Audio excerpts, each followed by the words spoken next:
සුබ දවසක් වේවා සියලුම දෙනාට. ඔන්න අදත් අපි අරන් වෙන්න තියෙනවා රජයේ රැකියා අවස්ථාවක්.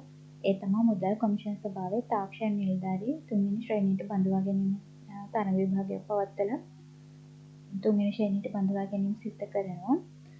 ඉතින් අපි බලමු මේකේ මොනවද ඉල්ලලා තියෙන සුදුසුකම් සහ නිකුත් විස්තර මොනවද කියලා වැඩි කතාවක් නැතුව.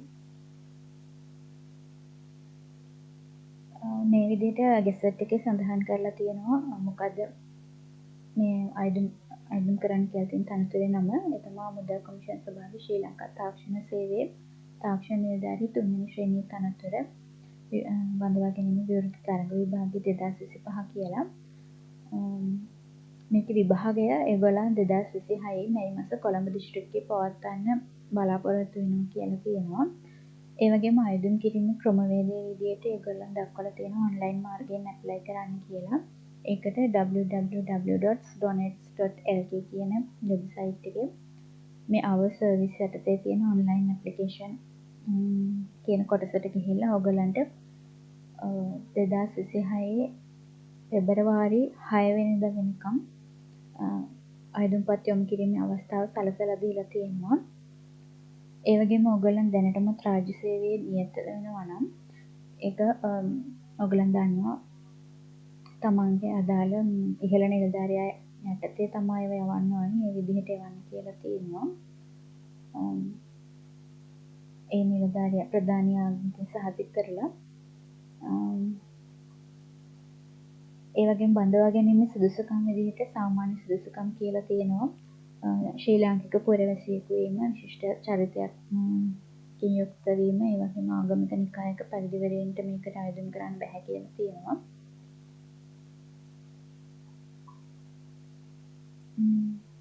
තව ඒ වගේම ඒගොල්ලන් දක්වලා තියෙනවා කායික සුදුසුකම් තියෙන්න ඕනේ ඕනම ප්‍රදේශයක සේවය කරන්න.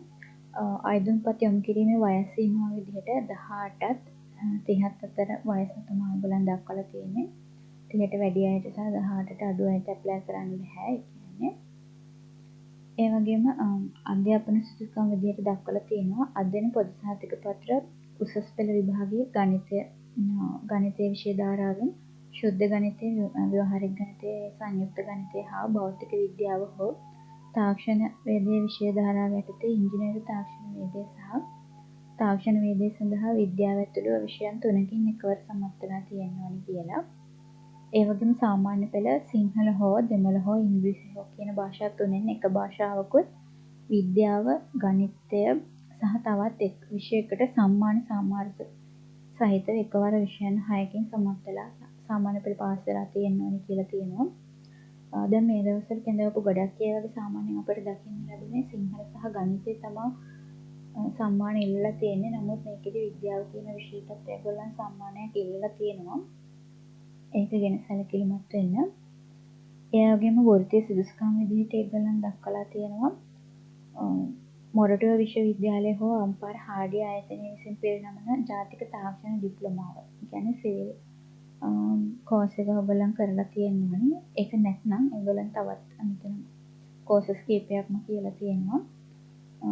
අනිත් ඒවා තමයි ජාතික ආධුනිකත්ව හා කාර්මික පුහුණු කිරීමේ අධිකාරිය විසින් පිරිනමන ඉංජිනේරු විද්‍යා තාක්ෂණ ඩිප්ලෝමාව. තව තියෙනවා අධ්‍යාපන හා උසස් අධ්‍යාපන අමාත්‍යාංශය විසින් පිරිනමන සිවිල් කියන්නේ උසස් ඉංජිනේරු පාඨමාලාව.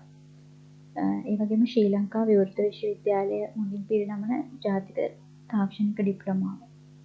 එහෙම නැත්නම් ශ්‍රී ලංකා ඉංජිනේරු ආයතනය විසින් පවත්වනු ලබන ඉංජිනේරු විභාගයේ පළවෙනි කොටස සම්පූර්ණව සාර්ථකව අවසන් කරලා තියෙනවානේ. එහෙමත් නැත්නම් රැකියා ශාස්ත්‍රයට අදාළව ජාතික වෘත්තීය කුසලතා NEQ 6 මට්ටමේ සුදුසුකම් සම්පූර්ණ කරලා තියෙන්න ඕනේ සිවිල් අංශයෙන්. එහෙමත් නැත්නම් උසස් අධ්‍යාපන අමාත්‍යාංශය සහ ඉහත සඳහන් තාක්ෂණික සහතික නිකුත් කරන ආයතන වලින් ඒගොල්ලන් අහලා බලලා ඒකට සමාන මොකක් හරි ඔයගොල්ලන් කෝස් එකක් කරලා තියෙනවා නම් සිවිල් අංශයෙන් මේකට අයදුම් කරලා බලන්න. ඔයගොල්ලන්ට අනිවාර්යයෙන්ම chance එකක් ලැබෙන්න අවස්ථාව තියෙනවා විභාගයේ සමත් වුණොත්. ඒ වගේම පුහුණු ශ්‍රේණිය සඳහාත් ගන්නවා. මේ පුහුණු ශ්‍රේණිය සඳහා අධ්‍යාපන සුදුසුකම් විදිහට දක්වලා තියෙන්නේ අධ්‍යයන පොදු සහතික පත්‍ර උසස් පෙළ විභාගයේ ගණිතයේ විෂය ධාරාවෙන් හෝ ඉංජිනේරු තාක්ෂණ වේදයේ විෂය ධාරාවෙන් විෂයන් 3ක් සමත් වෙලා තියෙන්න ඕනේ. ඒ වගේම සාමාන්‍ය පෙළ අර වගේම තමයි සිංහල දෙමළ ඉංග්‍රීසි කියන භාෂා තුනෙන් එකකටත් විද්‍යාව සහ ගණිතය ඇතුළුව තවත් විෂයකට සම්මාන සාමර්ථ්‍ය සහිතව එකවර විෂයන් 6කින් සමත් වෙලා තියෙනවානේ. වෘත්ති සුදුසුකම් විදියට ආයත පාඨමාලා කිහිපයක් මෙතන දක්වලා තියෙනවා. වෘත්ති තෘතීක හා වෘත්තීය අධ්‍යාපන කොමිෂන් සභාව විසින් පිළිගත් කාර්මික විද්‍යාලයක ජාතික තාක්ෂණ ඩිප්ලෝමා පාඨමාලාව සිවිල් අංශයෙන් ඒ වගේම තෘතීක හා වෘත්තීය අධ්‍යාපන කොමිෂන් සභාව විසින් පිළිගන්න කාර්මික විද්‍යාලයක තාක්ෂණයන් සඳහා වූ ජාතික සහතික පාඨමාලාව සාර්ථකව නිම කරලා තියෙනවානේ. එහෙම නැත්නම් උසස් අධ්‍යාපන අමාත්‍යාංශය සහ ඉහත සඳහන් ඒකෙත් කියලා තියෙන්නේ මොකක් හරි ඒගොල්ලන් පිළිගන්න පුළුවන් එකක් නම් හරි කියලා තමයි. ඒක නිසා මම නම් කියන්නේ ඔයගොල්ලන් ලංකාවේ තියෙන මොන හරි සිවිල් කෝස් එකක් කරලා තියෙනවා නම් මේකට අයදුම් කරන්න. ඊළඟට බඳවා ගැනීම ක්‍රමවේදය විදිහට මේගොල්ලන් දක්වලා තියෙන්නේ මුලින්ම තුන්වෙනි ශ්‍රේණියට පුහුණු කිරීමේ ශ්‍රේණියට බඳවා ගැනීමේදී තුන්වෙනි ශ්‍රේණියට පළමුව බඳවා ගන්නවා.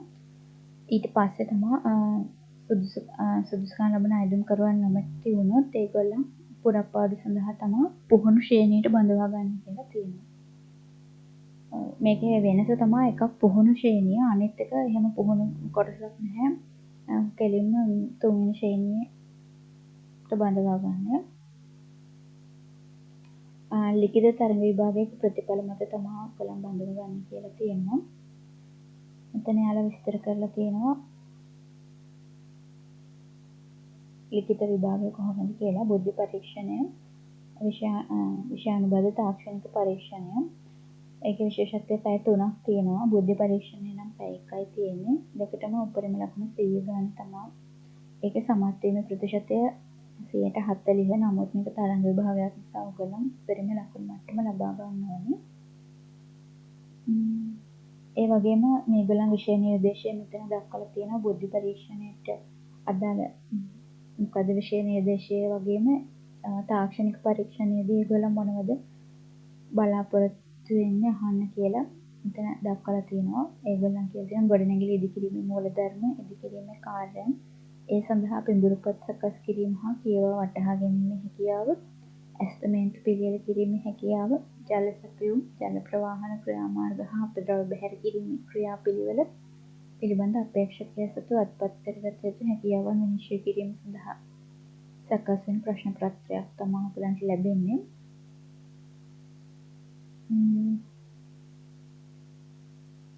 ඒ වගේම ඒගොල්ලන් දක්වලා තියෙන තාක්ෂණික ප්‍රශ්න පත්‍රයට පිළිතුරු සැපයීමේදී අවශ්‍ය වන ජ්‍යාමිතික උපකරණ හා සිසු උපාංග අයදුම් කර විසින් විභාග ශාලාවට රැගෙන එන්න ඕනි කියලා.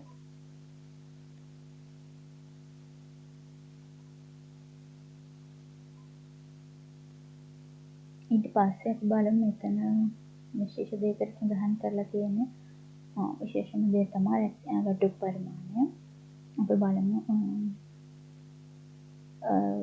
ඔයගලන්ට මූලික වැටුප 52000ක් තමයි 52250ක් තමයි ලැබෙන්නේ. ඊට පස්සේ ඒක ලක්ෂය දක්වා වැඩි වෙනවා.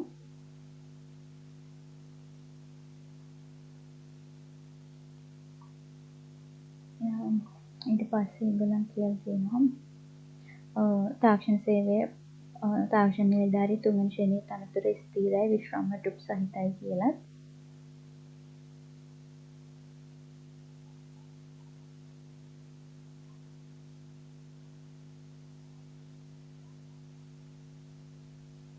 ඊළඟට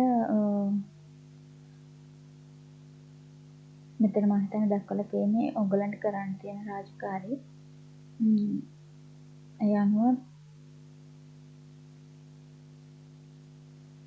මුදල් කොමිෂන් සභාවේ කාර්යාල ගොඩනැගිල්ල, ඒකේ විදුලි පද්ධතිය, වායු සමීකරණ පද්ධතිය, මල අපවහන පද්ධතිය, විදුලි සෝපාන, ඒ වගේ දේවල් වල රාජකාරී තමයි ඔයගලන්ට ලැබෙන්නේ. ඒ ආශ්‍රිතව කටයුතු කරන්න. අයදුම් කිරීමේ ක්‍රමවේදයේ විදිහට මෙතන ඊට පස්සේ දක්වලා තියෙනවා කොහොමද අයදුම් කරන්න ඕනේ කියලා ඔන්ලයින් අයදුම් කරන විදිය. අයදුම් කරන්න ඔයගලන් දන්නේ නැත්නම් මම මීට කලින් ඔන්ලයින් අයදුම් කරන්නේ කොහොමද කියලා වෙනත් විභාග සඳහා වීඩියෝ කරලා තියෙනවා. ඒ විදිහටම තමයි මුදල් ගෙවන එක සම්බන්ධයෙන් ගැටලුවක් තිබුණොත් ඊටත් අදාළව වීඩියෝ එකක් දාලා තියෙනවා ඒකත් බලන්න. ඔය ටික තමයි තියෙන්නේ. විභාග ගාස්තු රුපියල් 600ක් ඔයගලන් ලංකා බැංකුව හෝ මේ බැංකු වලට ගෙවන්න කියලා තියෙනවා. ඒ ටික තමයි. එහෙනම් ඔයගලන් මේකට ආයුධම් කරන්න අනිවාර්යයෙන් මේකේ සුදුසුකම් තියෙනවා නම් මොකද මේක රජයේ රැකියාවකට යන්න තියෙන හොඳ අවස්ථාවක්. ඒ වගේම ආයෙත් රැකියා අවස්ථාවක් පිළිබඳව වීඩියෝ එකක් අරන් බලාපොරොත්තු වෙන අදට සමග වෙනවා. ඔයගලන්ට සුබ දවසක්.